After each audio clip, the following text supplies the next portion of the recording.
les types de périodes que l'Église de Jésus allait traverser.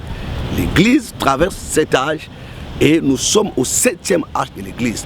Donc cela est capital. Nous devons savoir quels sont les événements qui se rapportent à l'âge dans lequel nous vivons et qui est le messager de notre âge, quel est son message et quel est l'impact de ce message. Parce que nous sommes dans l'âge qui verra la venue de Jésus-Christ. Nous sommes dans l'âge de l'enlèvement et nous sommes dans l'âge où l'évangile amènera l'épouse à la perfection et après cela, l'évangile retournera en Israël. Car l'évangile, nous l'avons reçu des Juifs et l'évangile a traversé le monde jusqu'en Occident. L'évangile va repartir en Israël.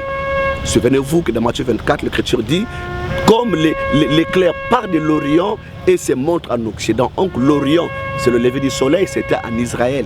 L'étoile, le soleil, oui, l'éclair est parti de l'Orient. L'éclair, c'est Jésus, c'est la lumière qui est partie de l'Orient et qui s'est montrée en Occident. Nous avons connu de grands messagers qui ont marqué l'histoire de l'Église. Le messager du 7e âge, il est sorti de l'Orient et de l'Occident. Et cette lumière qui est sortie de l'Occident a parcouru le monde entier et a éclairé le monde. Mais la même lumière qui est sortie de l'Orient, qui s'est révélée en Occident, aux Juifs, le Messie qu'ils avaient crucifié, c'était leur propre Dieu. Ainsi, le ministère des deux prophètes, d'Apocalypse chapitre 11, amènera les Juifs à reconnaître que celui qu'ils ont crucifié était leur Messie, le Dieu qu'ils attendaient. Conformément à Zacharie 12, verset 10, je répandrai un esprit de supplication et de grâce dans la maison de David et dans les habitants de Jérusalem. Ils tourneront le regard vers moi, c'est celui qu'ils ont percé. Et si on lui demande d'où te viennent les blessures, chapitre 13, verset 6, il dira, c'est dans la maison de ceux qui m'aimaient que je les ai reçus. Cette prophétie s'accomplira. Les Juifs reconnaîtront Jésus. Jusqu'aujourd'hui, ils ne le connaissent pas. Ils pensent que Jésus était un aventurier, était un homme qui violait la loi de Moïse. Mais Dieu les avait aveuglés. C'est pour que l'évangile puisse parcourir le monde entier. Comme l'a dit l'apôtre Paul, Romains chapitre 11, verset 25. Je ne voudrais pas que vous ignorez ce mystère, car une partie d'Israël est tombée dans l'endurcissement jusqu'à ce que la totalité des païens soit entrée.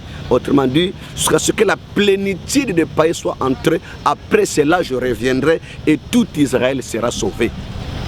Donc la plénitude de païens, ça veut dire les 7 âges, les 7 périodes que l'Église a traversées afin que Dieu puisse choisir du milieu des nations un peuple qui portera son nom.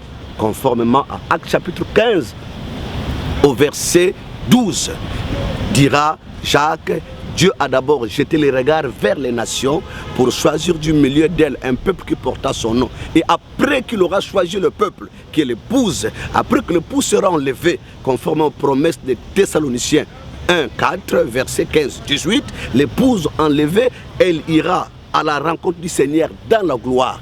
Ce n'est pas que Jésus reviendra mettre les pieds sur la terre, ça c'est des mensonges, mais Jésus descendra du ciel, les morts en Christ ressusciteront et tous les vivants seront changés. La translation, alors nous irons à la rencontre du Seigneur dans les airs. Et une fois que le Seigneur nous allons rencontrer, nous irons pour le festin de noces. Les noces auront eu lieu.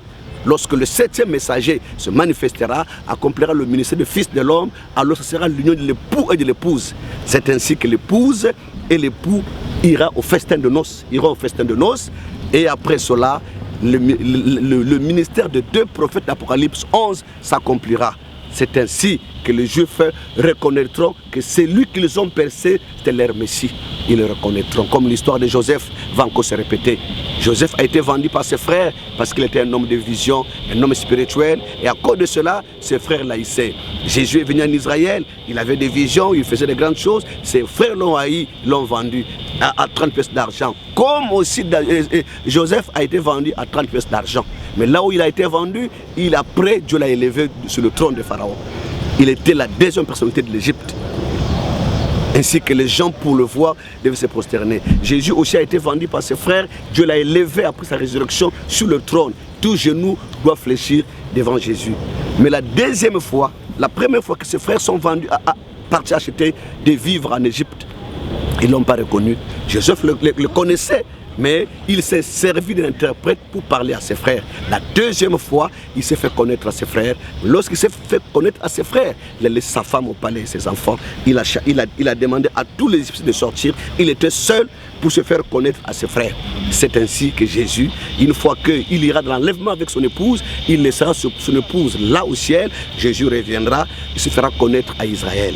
Mais cela s'accomplira juste à la fin du 7e âge de l'Église. Le 7e âge de l'Église, c'est l'âge de Laodicée dans lequel nous vivons.